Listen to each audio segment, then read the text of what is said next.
Corey. Yo, Jesse. What's going on, Cuse? 315 is C&J Juice from the Cuse. What's up, bro? Not much, man. How was the holiday? The holiday was good. What about you? It came and gone, man. Doesn't it go by quick? Oh, man, too fast. Yeah. Now, how was your born day? It was good, man. It was good. It was relaxing. Yeah, I went up, caught the Bills game. Oh, in that snowstorm, Bills which was Mafia. cool. Wait, Yeah. you saw the Bills versus the 49ers? Yeah, sorry, Cole, sorry. I don't know if I really want to talk to you right now. You gotta. I mean, the 49ers are down and out right now, man. Oh, Everybody's man. injured. They've had a rough year. I mean, It's one of those things. We get plagued by injuries Yeah. all the time. Yeah. So, but how was it, like, the crowd? Yeah, Were there a yeah, lot of this was- 49ers fans? Actually, there was. Yeah, there was? Yeah, there was like a pretty diverse group, but the atmosphere was cool. Did they separate y'all, or like it was No. mixed up? Yeah, yeah. And it's cool because you'll see like a lot of Bills fans that are hanging with 49ers fans. Yeah. You know, everybody talks their smack, but I gotta give it to Bills Mafia. They don't nobody really tries to fight you. They have like a good time. fun group. Yeah, like there was that's this cool. young kid at his first game sitting behind us with all his 49. He had a Jerry Rice jersey on. Oh, wow. And this guy in front of us turned around and he goes, "You're bad. You're bad. You guys shouldn't be here." And the kid's like, "What?" Like, what? And then the dad was laughing, and this guy was like, "Nah, I'm just kidding, buddy. Welcome to the game." Like, because it was he had pretty the cool. Jerry Rice Yeah, so That's funny. it's always fun to see like that fun atmosphere where nobody's really talking smack, and then you got everybody throwing snowballs and like. Oh, it was really? just- Because it was snowing like crazy up there, right? It was crazy. We went out. My buddy lives out there, right, and he works for him. So like, we're driving out all the way up 90, and until we got into Buffalo, you didn't see snow. Okay. And then we got there, and there's like 2 feet of snow. And I'm Wow. like, this is insane. Like, That's crazy. it's just a complete separation of that lake effect band that just runs through. Like, it's so narrow. Yeah. It was crazy because we got there and we're like, whoa. And then there was a ton of snow there. Everybody was having fun, like running That's around. cool though. Yeah, So because it was like that. Like yesterday when I went to work, you saw like the flakes coming down, but it was mixed with, it was wet on the ground, so you're like, oh, it's not gonna stick. Bro, when I'm at work, maybe like an hour and a half, 2 hours into work, I look outside, it's just completely white out. Yep. And then all the cars are getting covered. And I'm like, oh shit, it's here. Yeah. You know what I mean? But it's one of those things, we get used to it though. Well, that's the thing. If you're from here, you know, like, Oh, we were at my buddy's house and I looked across the street and his neighbor's just sitting there and I felt so bad. I'm like, I'm watching him shovel. And I just ran up on the porch and I grabbed the shovel and I'm like, "We got you." And he's like, "Thank you so much, man. Yeah. Snow blower isn't working in this." So we helped him out. Yeah. It was funny just seeing, he was like super grateful. But that's one thing I give props to, like, the Bills Mafia in general. Every time there's a big blizzard, the Bills Stadium hires their fans. Like, they pay them like $20 and give them food. Cool. And these guys come in and they clear out the whole stadium. I guess so. Right? Like, by the time we got there was minimal seats that had a ton of snow on it. Right? So a lot of people are shoveling off the seats, shoveling off the field. And then I'm sure the perks is some of them probably get invited to the game also too. Well, so when they go in there, they give them free food. They actually pay them. Uh-huh. You know what I mean? So like, these guys are getting food, hot chocolate for free, paid. They pay them like $20 to do it, and that's cool. it's pretty cool. Like, just watching them do it. It's neat, and that's dope. I mean, there's a lot of respect from the Bills players to the actual fans, which I think is pretty cool. Yeah, you know what I mean? yeah, So it was a fun atmosphere. That's cool, I man. mean, Well, at got cold. least you had a good time on that. That was important. Yeah. You know what I mean? Yeah, like, I don't know. I don't do too much for my birthday. It's always just another day for me. So it was cool. Yeah. It was cool to do something a little different, but that's cool. it was fun, I'm man. happy Appreciate do you it, asking. man. Yeah, man. Always. You know what I mean? We celebrate all that over here. Yeah. And shout out to everybody. Hope everybody had a safe holiday. Hope Good everybody Thanksgiving. enjoyed time with their Definitely. family. You know, like, that's the most important thing during the holidays is family first, man. Friends, family. Appreciate what you have. Be Yeah, grateful. enjoy for those everybody. moments, man. Have like just a peaceful moment within yourself, with your family, everything. So that was cool, man. But, so last week I was watching this documentary. Okay. And it was on YouTube, and it's called Dangerous Silence. And it talked about domestic violence. It talked about toxicity in relationships. Yeah.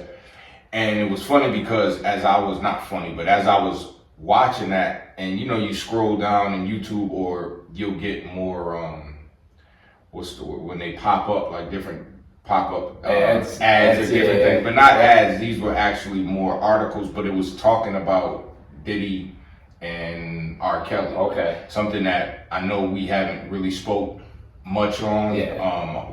But it was crazy because I'm watching this, and one of the biggest things that I got to see from that documentary was 1 out of 4 women and 1 out of 9 men have been abused, whether it was sexually or physically or verbally. Yep.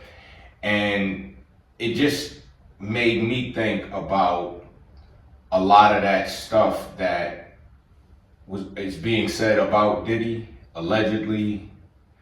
It started making me think about a lot of those people that had to go through that. Yep. With, you know, him, R. Kelly, Harvey Weinstein. Yeah. It just made me think, because you're dealing with such powerful people in this industry,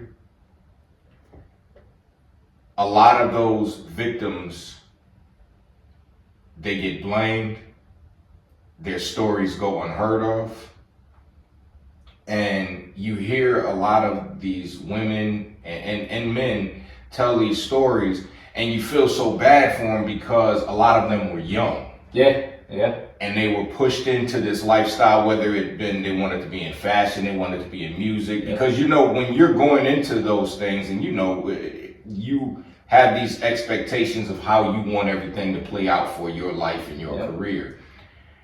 You just hear the downfall and the disappointment in these people when they got to experience some of that, and it wasn't what they thought it was. Yeah. And then you're looking at, right, like, it's funny, you know, like you said, it's not funny, but dangerous silence, right? The unfortunate part, like, I watched all that R. Kelly Netflix series, you know what I mean? Uh-huh. You got these women in the 90s speaking on that and saying this is what happened to them. Yeah. And everybody just pushed them off, right? Exactly. So you could have stopped this in the 90s. Uh-huh. And I blame a lot of the people that are surrounding it too. Like, who's putting their foot down and silencing these women? Like, why aren't we doing something then, right? Like, the women didn't have a voice in that situation, and it was very unfortunate because the people that didn't listen let this go on for another 30 years. Exactly. You know what I mean? Like, exactly. Now we have a voice in 2020, right? Like, these women have a voice, but in 1990, when a woman said, like, this is what happened to me, the cops and everybody were like, no. Like, nobody believed them. Because you're dealing with such powerful entities, like, you could have eliminated so much, and they didn't. And that's like, you look at the Epstein stuff, like, all this stuff that's surrounding, like, P. Diddy now is the big one, right? And, like, you're seeing a lot of people that know about it and spoke about it, whether it's in comedy or in rap songs. You can hear, like, people making references to it, right? Exactly. And those are the people that are against it, and nobody's believing them, right? Exactly. Like, and now it's coming out like, oh, maybe this rapper had a point when he was saying something, should you know? listen to this woman at that time. And, like, the same thing with these women. It wasn't like that R. Kelly thing was sickening, man. Like, even that video that went out with that girl that was 14. And everybody's like, "Oh, it's not a big deal." No, it's a huge deal. Because she's like, 14. She's 14 years old. What are we talking about? You don't do that. And, like, he's like, "Oh no, blah blah blah blah blah." But come on, man. Like, you see that, and then you got people buying these videos. Like, what are we doing here? And that's where I, like, especially the R. Kelly thing, I watched that whole series, and, like, I felt for those women as they're talking about it because they almost couldn't get out of it. I know. Right? And then you got the parents that are coming on, and they're like, we still haven't seen our child. Like, they're still... And, you know, not a lot, but you see the parents, some of them actually push their kids towards that, you know, and I'm not saying that they know like, oh, this person is going to do this to my child, but because they're such hungry for attention, fame, and money, what it comes down to, they're blinded by that person, you know. And that's another thing I wanted to say. In your opinion, what do you think? Like, you look at R. Kelly, you look at Diddy, their legacy as far as music goes back 20, 30 years. And I believe legacy, no matter what, your legacy as far as your talent is your talent. That, you know, that doesn't take away from anything else. But then at the same time, it shines such a bright light on everything else.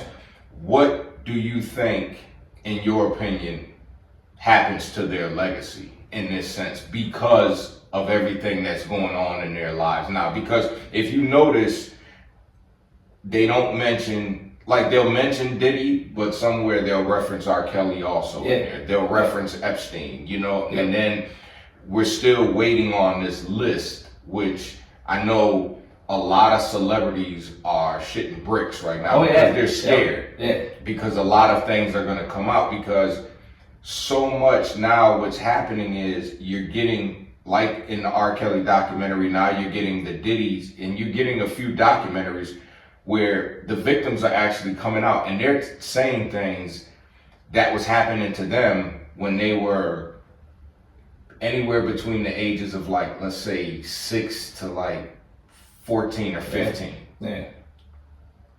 Now you are hearing these stories. What do you think that does to their legacy? To the people involved, or to R. Kelly? To R. Kelly and Diddy, yeah. So, at the end of the day, I think what's going to happen is all the people surrounding it, like you said, they're shitting bricks, and they should be. Because fame and money are what, it's control, right? Fame and money is control. And that's where these guys saw that. I think for R. Kelly and Diddy, I mean, think about, like, I Believe I Can Fly, right? Famous song, used in Space Jam, like, used everybody. Motivation, you know, that was a great song. I think all that stuff it's going to be kiboshed at the end of the day. I think people are going to hear that, and the instant thought isn't going to be like, that's a great song. It's going to be like, R. Kelly wrote that, like, we don't respect that. So I think you're going to see, even though they had, like, they did have bright futures as rappers and in the music industry, but I think you might as well just kibosh that now, in my opinion, right? Because, like, you look at this stuff, like, I look at Epstein and I'm like, I have no use for this guy. I don't care what he did, he's a piece of shit. Right, at the end of the day. And that's the same thing I'm looking at with R. Kelly and Diddy. Like, now you don't look at it as, like, they were talented in what they did in the industry. I look at them as just bad people. Because, you know, I don't mean to cut you off, but you know, like what you said, and I'm happy you used that reference, like, okay, I Believe I Can Fly, it was a motivational song. And it still is in some senses, because when you look at obstacles and different things that people go through, those type of words are, like, they resonate with a person. But when I look at other songs that he's written or lyrics that Diddy might have said, now it's like, I start to think like, oh shit, was he talking about a specific person at that time or a specific incident? So then now it does get into my head like, you a piece of shit. Well, that's where in the R. Kelly Netflix series, you saw that they would bring up songs and how sexual they were, and like the way he was on stage, right? Like, he was talking about the things he was doing, and people weren't seeing it because they were just seeing R. Kelly. Exactly. You know, like music, and the music, and like he was very, even on stage, like the way he was dancing and like the sexual innuendos he was making on stage, people saw that after. Right? Like, in the moment, people are like, it's R. Kelly, woo, like, we love him, right? Nobody was putting two and two together unless you were in it. Right? Like, and that's where, now that the doors are open, I think you're going to lose a lot of respect. And a lot of people are losing respect for him, right? For Diddy and R. Kelly. And they're going to lose respect for the people involved. Like, of course, once all that comes out, Epstein, now, when you talk the industries, right? Like, we're talking the music industry. Now you look at the Epstein thing, that's politics. Like that, you're talking. The Diddy thing also crosses into that too, because a lot of politicians were involved, and police and judges and actors and actresses and just everybody. Yeah, and that's where like the Epstein thing got covered up pretty good. Quick. And like we don't know everybody that was involved in that. Yeah. And now with this Diddy thing, like I don't think we're gonna know everybody that was involved. Nah. This money and fame is a problem, and that's gonna hide stuff, and it's unfair to the actual victims, right? Like I mean, they're talking about Justin Bieber being a primary victim. Yeah. Which that sucks for that kid, man. Like he was Because 12 years old. You can like, see like him and Usher, what it does to the mental. Yeah. You know? Like it's sad. I look at the R. Kelly thing, and this is one thing that really irritated me through that whole series. Was there was a law firm, and what they would do is it would be I forgot what happened. I think when somebody would say there was abuse, they would be like, well, call this person, and the woman would literally be like, oh yeah, we'll just pay you off, but it's at this disclosure agreement, so you can't say anything, right? And that woman made a killing off of it. Of course. Like if you do that, if you got $250,000 for every person that complains, and you have 12 people complaining, you're making a killing in a year. You know, and that's another thing that's embarrassing is the amount of people that used and abused the whole situation. Yeah. Like, okay, yeah, we know what's happening. We'll cover it up. We'll give you money. Shut your mouth. And a lot of those girls that did take that money still came out and spoke later on. You know what I mean? So it's sad that you see these like political aspects or people that are working in these industries outside of the music industry that are like, well, I can make money off of this. Exactly. And that's what it turns into. I think I lose a lot of respect for both of them, you know, because I'm like, now I don't care about your music. I know you as a person. Yeah. Right? Like, we're going to separate your talent. See, you're one of those people, like, it's hard to separate that. Yep. Yeah. And I have to. And, you know, it's at that point also, it's like, I can hear, because I've been an R. Kelly fan all my life. Yep. I can hear certain songs and, like, I Believe I Can Fly, I Wish was basically, he was talking about people that passed away and he wished that he could see them again. And that to me was my favorite song because at that moment when I first started hearing it, I had just lost my grandmother. Yeah. So, and he was mentioning his grandmother in the song. So that type of song still resonates with me today because of the meaning behind the song. But then it's hard now to listen to, I don't know, Ignition, the one Feeling on Your Booty. It's hard because that's where I can't separate it. Yep. Because at some point you're wondering are we talking about an overage girl or an underage girl? Yep. And it's sick that I even have to put that in my mind to figure out what he's saying, because now I can't enjoy the music anymore, because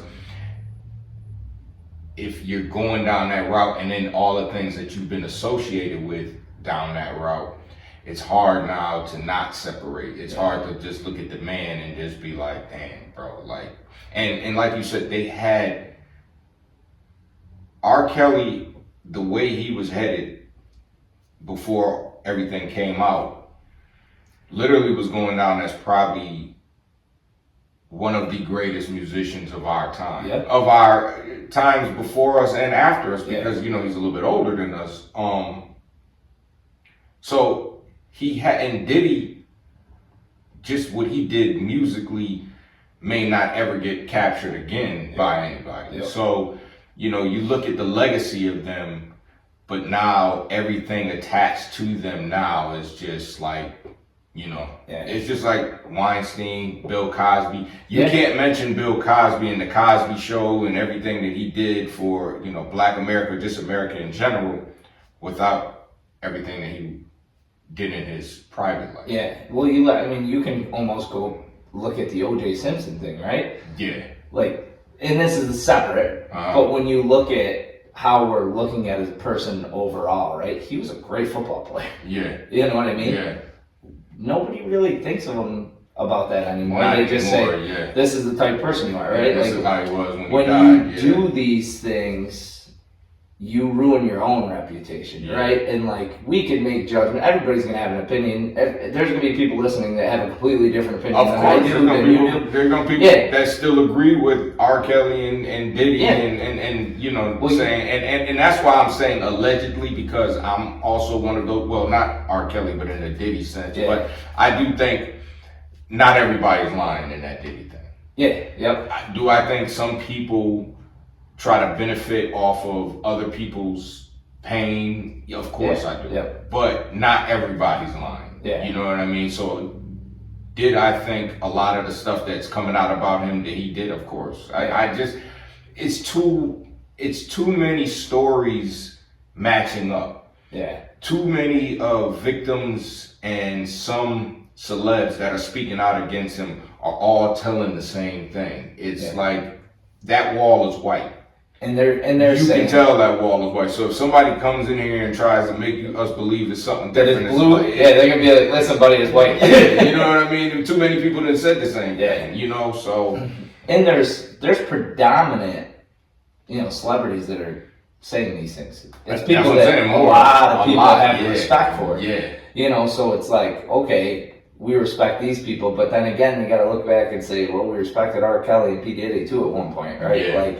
So who is telling the truth and who's not? And who's quiet? Because you see, some celebrities are very quiet. They don't want to be in it, right?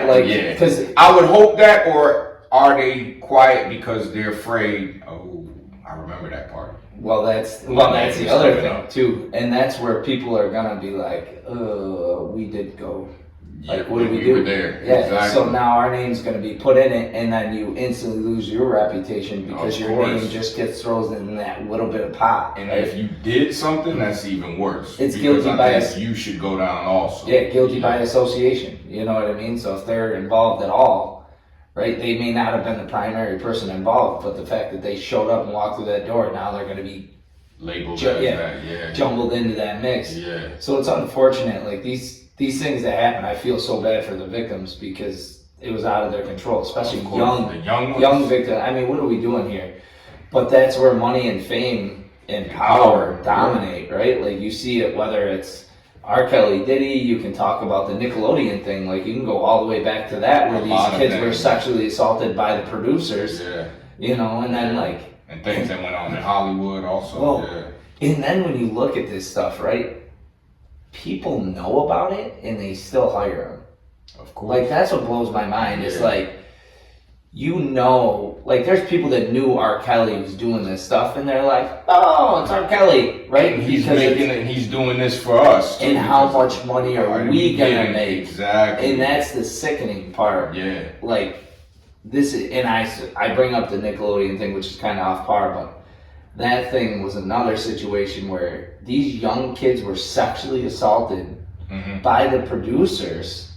Like there was one main guy that made so much money for them that they just kept hiring him. And parents were complaining. But they didn't care because he was a money maker. Just constantly making money, and this guy got away with it. Like these guys get away with it because of the money and the power, and what it comes down to, that's what they're after anyway. Money and power. Exactly. And like you said too, on the flip side, like the girls or the boys that went into these situations were going into it like, that's R. Kelly, that could be my chance, my opportunity. Because that's what they're thinking. Because I know when I did music, and even me being an actor, you are looking for a big break. And you're looking for the right connection that can lead you to that big break. So it's one of those things, like, you couldn't tell me when I was rapping, I wasn't going to be a rapper. You couldn't tell me that I wouldn't have been around a Tupac or a Biggie or a Suge Knight or a Diddy at that time, Jermaine Dupri, because for me, that was my end goal, to get to a record label. To make my music.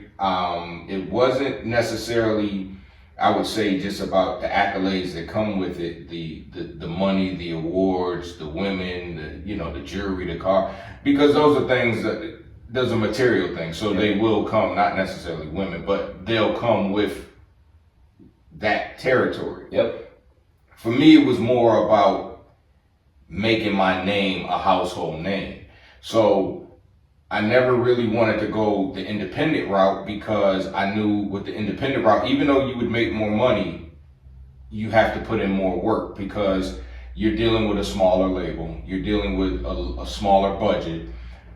You have to do just as much of your promotion as anybody else. But when you're going to a major label, it's already a machine that's already there for you. All you gotta do is hit the switch and just promote and then just go be famous. Yeah. So for me, that was my goal, to get to one of those type of people, because I knew they had the power and the ability to, if I wanted to be a household name, they could do that. But like you said, when you look at a lot of those people, because you got to think about it, Jesse, how many artists went to those parties that lost that drive after something happened to them? Yeah. Because then you start to say, I remember I met one guy and he was a rapper with this group. This was years ago in New York City. And he said he went to a party. He didn't necessarily name names, but he said he was there. It was a party that was going on, I want to say in like the Hamptons or something. And it was one of those parties where it was like a 48-hour, 72-hour party where you just don't stop partying. Yeah. You're all in the house. There's drugs going. If you need to go knock out, come back. But you still party. Nobody's like leaving. And when I saw him and he came to my old job, this dude was carrying a bunch of Bibles. So we just started talking. He started, asking me about my spirituality, which I have a very strong faith, spirituality. So we were talking and he was like, yo, well, what do you do? I said, well, I'm a musician. He was like, oh. I was like, why? He was like, oh, I used to do music. And he wasn't trying to discourage me, but the things that he was saying, it scared him. So he ended up dropping out of the group. They went on to do a little bit of something, made some money. He just said he couldn't be a part of it. He said because it was so demonic and just so much filled with this just like negative energy that he said it scared him. To a point to where he said from that point on, when he got out of that party, he started to see a lot of bad things happening in his life. So he went back to devoting his life to God. And it's changed him. So he was going around and, he'd be traveling on the trains and just going to different places. And he was going to a lot of areas where you've seen a lot of celebrities. And where I worked at, it was a film and movie production company. So all you would have is celebrities when they're filming TV shows, commercials, whatever. And he would go to like different concerts and different things like that. And he was saying that his job at that point was to try to pull people away from that industry. And just to hear that, you never know what happened to him in one of those situations. Because when you hear people were so drugged at these parties that they didn't know, like this one girl was explaining, they kept giving her something to drink, and whatever it was in, she was coherent, but numb. She couldn't even move. She couldn't move. Yeah. And what I was hearing, what she said and other people said was, you weren't able to tell the big heads at these parties no. Whatever they offered you, whatever they wanted to do, you had to do. And once they got those drugs in your system, it was easy because they were so incapacitated that they couldn't do anything. So you hear like these stories and you see this and you start to think like, damn, how many people like they said, one of Diddy's biggest things were to turn straight men gay. Yep. You think about how many people that has happened to. Yep. And not like jail situation, in a situation where you're free, but you're not. You know what I mean? Like you're trapped in this situation, and the discouragement, what it does once you're out of that situation, you're like, I don't want to do that no more. Well, then you question everything, right? Like you're questioning your whole life. Yeah. And that's where, like the control thing is so sickening. The fact that these people can have that much money and that control. And like that guy, right? The thing is, you step in, say you started to get your big break and you walk into a situation like Diddy or R. Kelly, right? Mm-hmm. Like, you know that they're your big break. Yeah.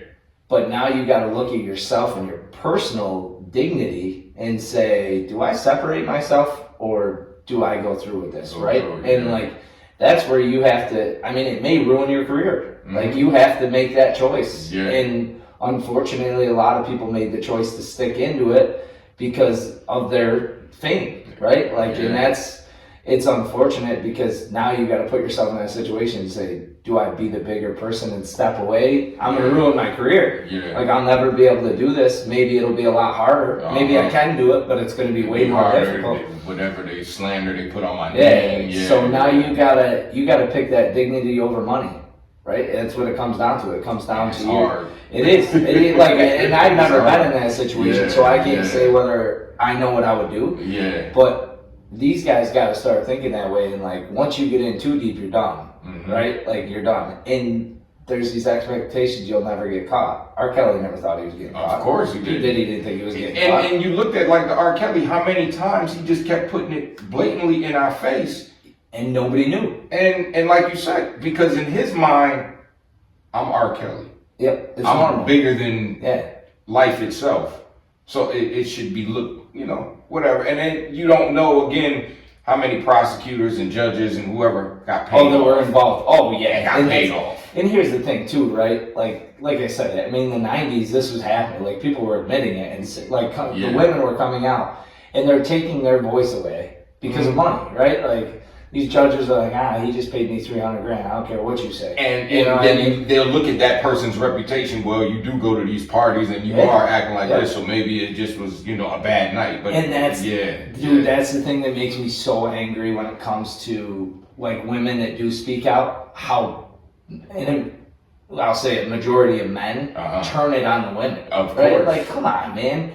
Like, you're taking her voice away because you think you're a man and you can. Like this, I'm sorry, but we're not in the 30s anymore where like women don't have a voice. Let them have their voice and listen to them. Mm-hmm. Right? Think about all the police. But then again, you look back in the 90s, things were terrible anyways. Anyway, You know what I mean? Yeah. Especially was trying to come up too. Especially in LA, like New York, see those big Hollywood, cities. These areas where things were bad anyway. I mean, in the 90s, you had the LA riot, you had the O.J. Simpson thing, you had the constant, like all this stuff happening in that Hollywood area. Police brutality was through the roof, right? Exactly. The Rodney King beating, like, come on. It was just so much, And then you're looking at the 90s where all this stuff's happening. It's almost like the minorities didn't have a voice and neither did the women. So you're taking away two aspects. So now if you're a minority woman, you don't have no voice. Exactly. You know what I mean? And that's where if the other counterparts aren't speaking up with you, and they're kind of making you look like, well, that happened to you, it didn't happen to us, and we could have been at that same area. What starts to happen is a lot of these women now are looking at these other women and like, oh wow, like we're not in solidarity. Nope. Because the benefit what these other women are looking, what they're gaining, So the good thing I can say though now is when you look at the times nowadays, a lot of the kids that are coming up in these industries are a lot wiser. Because of so much of what's going on, and then so many movements now kind of keep these people under wrap where it's like, oh shit, we can't do that. We have to, do what's right and stay true to ourselves. and stay right? true to ourselves. Yeah, And because now people are getting caught, and getting canceled can happen so fast. Yeah, which now, is good. How it sticks is different, but it does happen. Yeah, and that's a big thing too. Like you see this industry, and I think for kids in general, like I love the fact that these young women do see more of a voice. Like they see that they have more of a voice than they've ever had. Yeah. And that should happen. Yeah. Like you want your daughter to be able to stand up for herself. Exactly. You know what I mean? And your son, right? Like not just, but there's more out there now where the voices are there. So yeah. I think we have a lot to learn from this and a lot to benefit from these unfortunate negative circumstances. Yeah. The young kids nowadays can say like, I'm not going to be that person. I'm going to make it, but I'm going to make it in the right way. In the right way. Right? And I'm going to treat people right. I'm not going to use my money and power in negative ways. Yeah. And I think that's what we need to see happening. It's like we need to be smart about that. Yeah. And start using power in a positive aspect, not a negative aspect. And taking advantage of people you shouldn't be taking advantage of. Yeah. So hopefully this, we'll stay tuned to see how this plays out. And that's the only thing we can say about this situation, because it's hard to say how you feel, how you want to feel, what you want. It's just kind of sit back and then get my popcorn and just watch what happens. Because we're all in the same boat. Facts are facts, and celebrities are going to be ruining their careers here pretty soon. We'll so they're going to see it. And we'll definitely, and y'all be tuned in too. So that's it. All right. C&J Juice from the Q's. We out. We out.